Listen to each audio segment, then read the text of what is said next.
So this is part 2 on being a warrior for truth and what is right.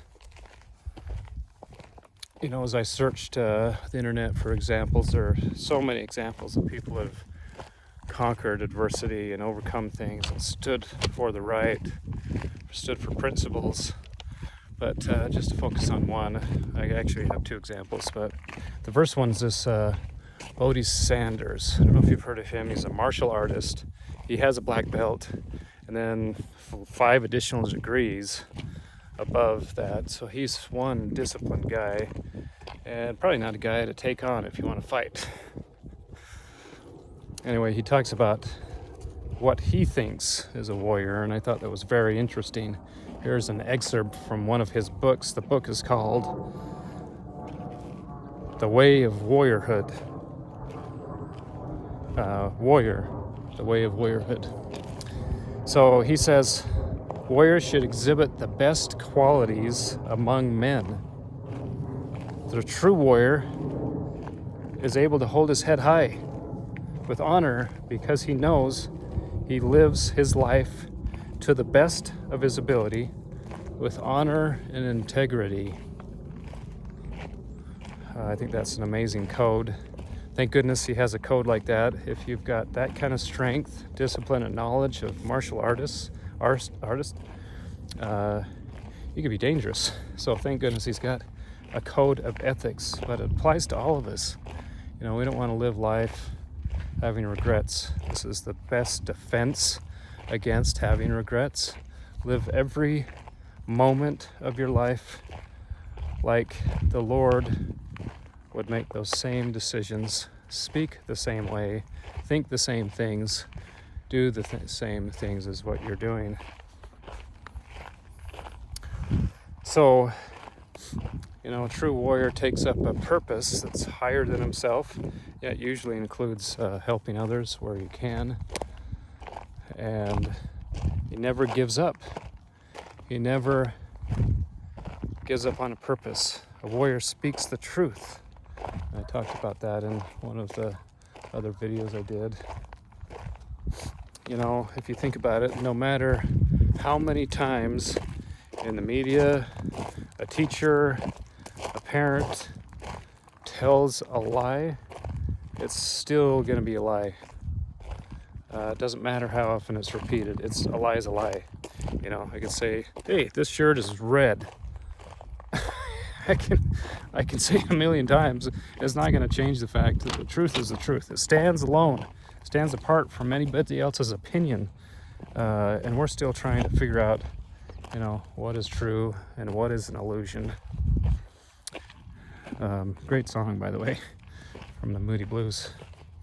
Yeah, I just dated myself. Anyway, so are you listening to voices that are telling you things that are not true? You know, I had a friend that had a friend, so a friend of a friend, that he said his dad, through most of his growing up years, was super negative, telling him all the time how stupid he was, an idiot. He was doing dumb things. And, you know, that's different, doing dumb things versus being stupid. I think a lot of teenagers, including myself when I was that age, did a lot of stupid things. But it's different when you're trying to say someone is stupid. That's personal. And, you know, it's interesting because he told me, you know, after years of being in high school, he found out, he thought maybe his dad was wrong, because all of a sudden in some of his math classes, he had other fellow students coming up to him and saying, hey, can you help me with my math? I don't understand this. And he found out, well, guess what? His dad was wrong. He wasn't stupid. So don't listen to those voices. Don't listen to the voices that say you can't do it, you're dumb, it's not worth doing. It's not true. It's not true. You have to do it. No matter what someone tells you, if you don't do it, if you don't help people around you, you have special gifts that no one else has. Who's going to do it? You've been sent to help people that only you can help and touch. You have gifts that no one else has. Use them. The Lord will show you how. the best things to do and the best things to say. So take up a path that God sets you on. Be excellent at the things He's given you. Take the gifts that He gives you and use them for His benefit. Set yourself apart. Start a training schedule. Or continue one. You can go to the gym every single day and not get anything out of it. You can sit there and talk to people, and it doesn't do you any good. A lot of weight training, and this is in life, is trying to push beyond boundaries, push beyond the limits, improve. You can put a ton of weight on a bar and not be able to do it. It just fall flat on your chest. You need a regimen, a program, and a lot of times you need a spotter to help take that extra weight you can't handle. God is that perfect spotter. He's not going to do it for you, but as you push and help and ask for help, He'll be there. He'll be there to help lift what you can't do. And then next time you'll be stronger. His plan is a plan to help you become stronger, not more dependent on Him, become more like Him. So, never stop fighting those demons that are trying to tell you you're not good enough, or it's not worth the effort, or hey, just sleep in, it doesn't hurt this one time, or whatever it is. So, one of the things, an example that a warrior would do is when he hears something that's not right or not good, he'd talk about it. I know my son is still in high school. He tells me some of the stuff that goes on at high school and the language that's used, and it's terrible. Some I think swear words are worse than others. There's no reason. I think it's being lazy, just using swear words because you can't think of any other way to describe or help describe things. So I'm a little hesitant right now. Look how steep this is. I can't push pause either, so I might hesitate a little bit here as I go down this cliff face. I'm trying not to fall on my head. Okay, this is getting kind of crazy. Anyway, but yeah, oh, wow, that was a little crazy. Sacrifice the body for the video. Anyway, so yeah, some of that language is just not right, and I think, using the Lord's name in vain or God's is never appropriate unless you're praying, unless you're asking for help in prayer, meditating, whatever, but it's not appropriate. And so a warrior speaks up for the truth. So tell your friends. If you've got good friends, they'll respect you for it and change your language. If you don't, they'll, probably they might make fun of you. It's time to change friends. But for an example, what if every time you were hurt, tell your friends, or you're angry, or you just wanted to spice up your language, you just used your name. It would get old. Or better yet, what if every time you got angry or upset or just were bored with your speech, you used your mom's name, someone that you cared for and loved? How would you feel? Yeah, you wouldn't like it. And he doesn't either. He is not your gym buddy. He's not someone that you can just pal around with. I had a friend once that kind of had that attitude with this relationship. He's my buddy. He's my gym buddy. Like that old 80s doll they tried to sell. You have to look it up. My Little Buddy.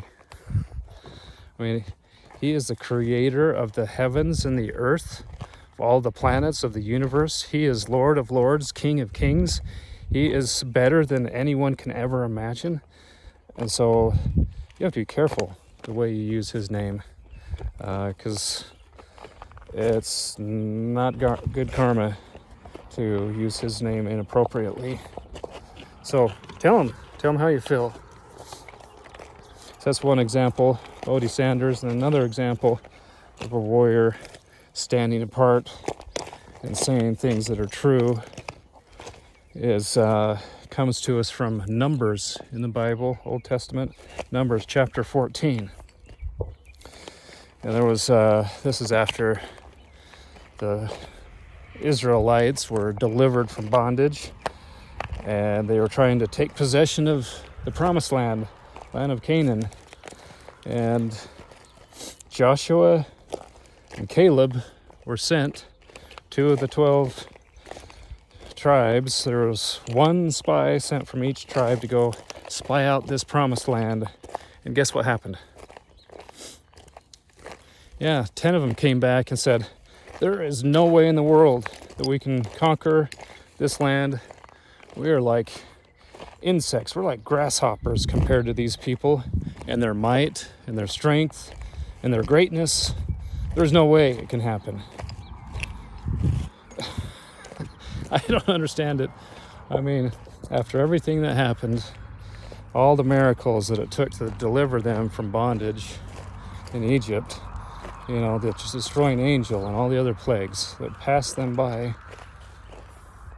And then on the way out, the Red Sea, Moses splitting the Red Sea, and then in the desert, feeding them day to day with manna from heaven and water from rocks. And they couldn't apply that same help from God that they were getting to a future event. They have plenty of evidence that God would be there for them, and yet they couldn't apply the past to the future. Anyway, so they gave a terrible report, 10 of the 12 spies. Yeah, it was just Joshua and Caleb. There were only 2 who gave a good report. As a matter of fact, when they came to give the report, they were so upset with what they were hearing, they rent their clothes. They tore their clothes. And I'm just going to stand by this big old rock. Look at this thing. So, yeah, they tore their clothes. Oh.